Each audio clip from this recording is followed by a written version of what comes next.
بلوچستان میں بلیدہ کے علاقے میناز میں ایک حملہ ہوا اور پاکستانی فوج کے لیے راشن لے جانے والی 2 گاڑیوں کو مسلح افراد نے ضبط کر لیا۔ دونوں گاڑیوں میں مرغیاں تھیں۔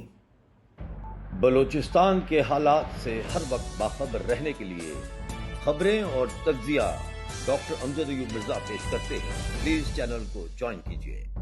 ناظرین، جھاؤ کے علاقے میں زبردست حملہ ہوا ہے، اس کی کچھ تفصیل آپ کو بیان کر دوں کہ فوجی قافلہ تھا جس پر بلوچ سرمچاروں نے شدید حملہ کیا، جس کے بعد یہ اطلاع آ رہی ہے کہ 6 ایمبولنسیں اور ہیلی کاپٹرز جو ہے وہ وہاں پہنچ گئے ہیں۔ اس سے یہ ظاہر ہوتا ہے کہ کافی بڑی تعداد میں وہاں پہ پاکستانی فوج کی ہلاکتیں ہوئی ہیں۔ تفصیل کچھ یوں ہے کہ بلوچستان کے ضلع آوران کی تحصیل جھاؤ کے پہاڑی علاقے سوگر میں گزشتہ روز آپریشن کی غرض سے داخل ہونے والے فوجی قافلے پر مسلح افراد نے شدید حملہ کیا۔ ذرائع کے مطابق ترجیح کے مقام پر ہونے والا یہ حملہ انتہائی نوعیت کا تھا، جس کے بعد 4 گھنٹے سے زائد وقت تک شدید جھڑپ جاری رہی۔ علاقے کے ذرائع کا کہنا ہے کہ جھڑپ کے بعد جائے وقوع سے 6 فوجی ایمبولنس اور ہیلی کاپٹروں کو آتے جاتے دیکھا گیا، جس سے جانی نقصان کا خدشہ ظاہر کیا جا رہا ہے۔ جھڑپ کے دوران متعدد پاکستانی فوجی ہلاک ہوئے ہیں، تاہم سرکاری حکام کی جانب سے تاحال ہلاکتوں کی کوئی تصدیق جاری نہیں کی گئی۔ ابھی تک کسی تنظیم نے اس حملے کی جو ذمہ داری ہے وہ قبول نہیں کی۔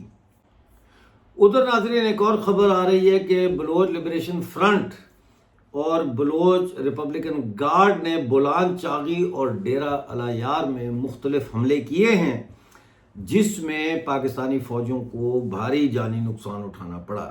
یہ حملے 10 دسمبر کو ایک حملہ تو 10 دسمبر کو کیا گیا 8:30 بجے رات کو، یہ بی ایل ایف نے کیا ہے فرنٹیئر کور کے کیمپ پر، بی بی نانی جو ایریا ہے بولان ڈسٹرکٹ کا وہاں پہ، اور 2 اطراف سے حملہ کیا گیا۔ اس میں بھاری ہتھیاروں کا استعمال کیا گیا اور راکٹ پروپیلڈ گرنیڈ جو ہے وہ کیمپ کے اندر گرے، جس سے آگ لگ گئی اور کافی نقصان کہا جاتا ہے کہ ہوا ہے۔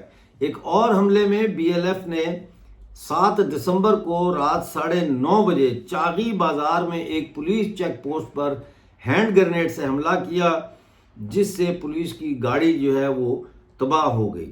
اس کے علاوہ بلوچ ریپبلکن گارڈ نے ڈیرہ الایار میں ایک تعمیراتی کمپنی جو ہے، ظاہر ہے فوج کی تعمیراتی کمپنی ہے، اس کے اوپر حملے کی ذمہ داری قبول کی ہے، اور دوستین بلوچ نے بتایا ہے کہ اس پہ ہم نے بارودی مواد نصب کر کے تو اس کو اڑایا، اور اس سے جو ملٹری کے ساتھ لنکڈ کنسٹرکشن کمپنی ہے غالباً فرنٹیئر ورک آرگنائزیشن، اس کے جو اکوپمنٹ ہے، اس سامان ہے، اس کو شدید نقصان پہنچا ہے۔